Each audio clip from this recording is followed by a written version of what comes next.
Still haven't came in. I give up.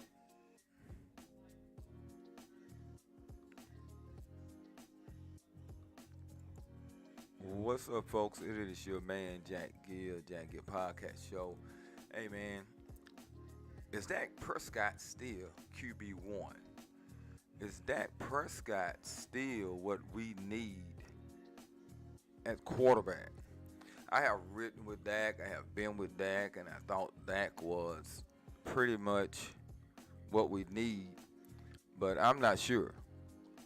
And I'm gonna keep riding with Dak because I don't think it's nothing different, right? I'm gonna keep riding with Dak with what Dak does. And to me, it's just the idea of what the McCarthy's of the world and uh, everyone else that's going to be on our side with this. I know I did a video earlier about Dak Prescott, but Dak is what he is. He's what we have seen for 8 years. That doesn't mean anything, though, because I'm going to give him the benefit of the doubt with a Peyton Manning, a John Elway, all those guys who we presumably thought were great quarterbacks. Took a while for them to win one. And I'm at the mindset by me sleeping on things and thinking about it. I said, well, hell, John Elway didn't win anything until they got a Terrell Davis. And if you people think that John Elway was this great messiah, he wasn't until there was brother came there, Terrell Davis, a sixth-round draft pick. So Peyton Manning, 8, 9 years. I mean, everyone thought he was the great messiah quarterback that gets to the line of scrimmage and throw you all these different cadence and had all the glory yards and all the great things. And he had Reggie Waynes, the Marvin Harrisons, he had Edgerrin James, and the list went on and on and on and on for Peyton Manning. So I'm going to give it another year, and it's just my opinion. I think we need to stick and wait another year, see how this here plays out, and we will find out for sure what Dak Prescott is about. Because now the onus is on you to perform. Let's run it back. One more year. Is he QB1 though? Is he the guy? We have seen where his peak level is about because we saw this year's play out, right? We saw his peak level. He was in the MVP conversation. Had a bad game here, there, then all of a sudden he drops out. Of course, that's bias, right? Media bias, right? You pick who you want to be an MVP. And predominantly, most of the time, it goes to the best team's quarterback or the best team's running back, whatever the case may be. But it's more than surely being a quarterback with that's on the best team with the best record. That doesn't mean you have to have the stat-wise, right? Obviously, that's what the scope's going to be this year. But Cowboy Nation is Dak Prescott QB1. What can we do? Do we want to start experiencing the Cooper Rushes or the Trey Lance's experience? Do we go out doing these 7 to 8 months that we're going to be off and have the Cooper Rush? Because we've seen the sample size of Cooper Rush, right? So we need to see the sample size of a Trey Lance. We need to find out what do we have in that fourth-round pick that we gave up, right? Because he was a top pick, but we gave up a fourth-rounder, which you can find gems in the fourth round. What is the saving grace for a Trey Lance, and what is the value of a Cooper Rush if we're going to keep Dak Prescott as QB1? I personally myself, man, I've seen enough, but who you going to go with? Are you willing to step down for a year or two to bring in another QB, because he's not going to be up to snuff and up to par for what the Dallas Cowboys are wanting to do, because we are ready made right now. We are ready made to take that next step. But what is the cause of us not taking the next step? Is it QB1? I'm not going to throw it all on Dak Prescott, but certainly he had a lot to do with it. And it's been my argument with him for years to step outside of the box. You have to step outside of the rim of the play. You doesn't have to throw that play because it's there, it's being called. You have to make a play when there's time to make a play. You don't have to throw the slant because it's called slant. That is the problem with a Dak Prescott. He never thinks outside of the box or just playing football. You are not a pocket quarterback. And I don't know why you guys get into the NFL and these NFL coaches want to mold you into what they think you should be as a player. A la Micah Parsons. He is not a defensive end, Dallas Cowboys. Why do we want to mold a guy that's 240 pounds as a defensive end, put his hand in the dirt, going against 370s, 350s, and all these big guys, because once they get their hand on him, he's done. Then they want to go out there on all these different platforms and say, where's Micah Parsons, where's Micah Parsons? He's not going to get around a 350, 375 pound guy. He's too small. When are we going to learn? If he beats you with his first step, yes. But if he doesn't beat that big offensive tackle with his first step, Parsons isn't going anywhere at his size.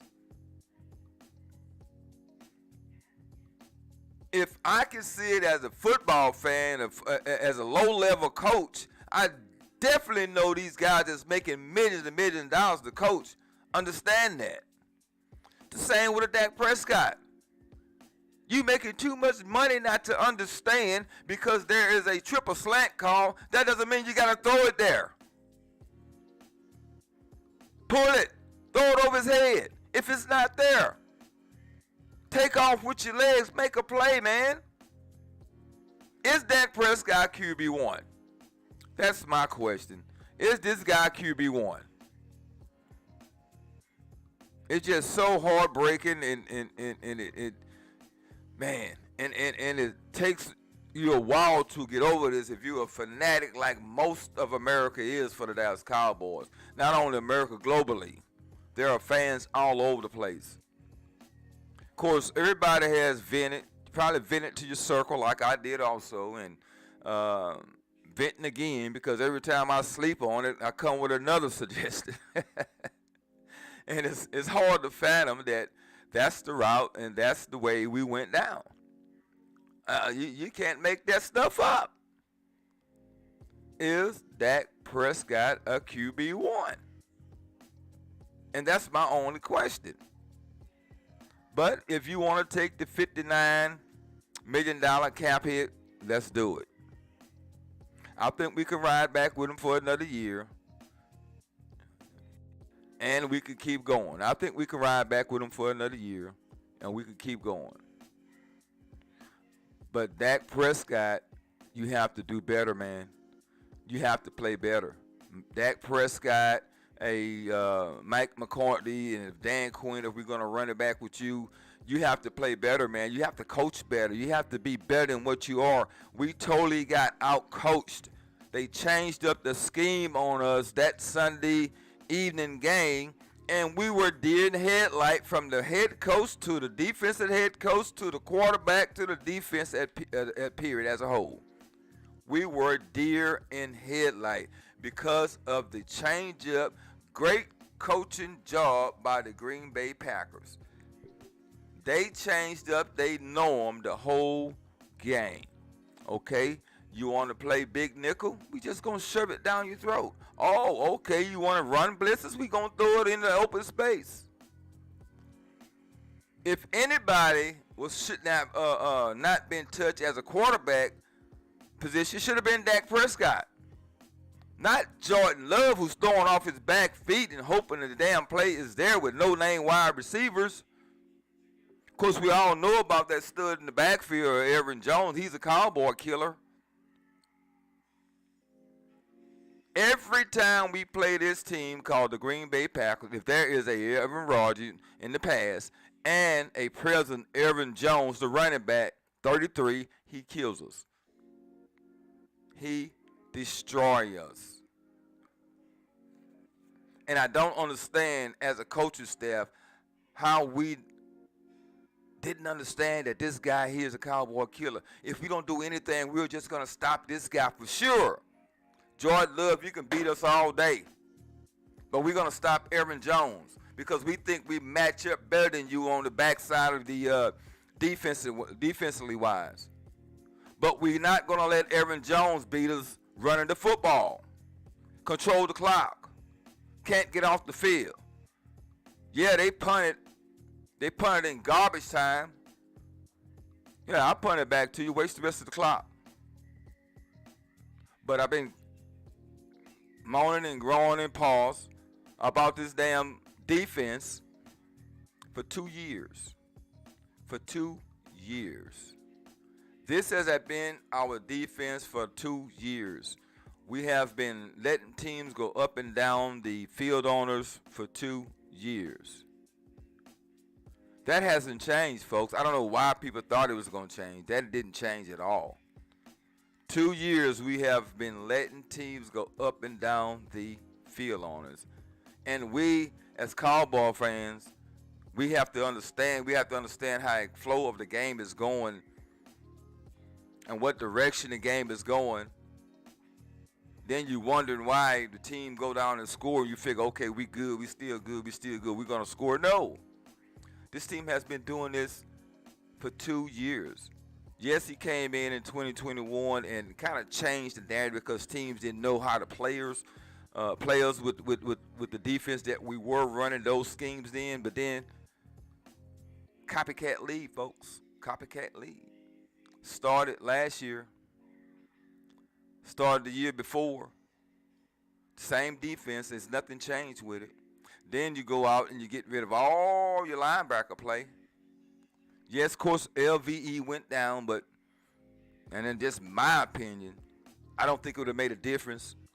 He wasn't aggressively hitting the holes anyway. Because when he did hit the hole or chasing the tackle down, you saw what happened, right? He's out.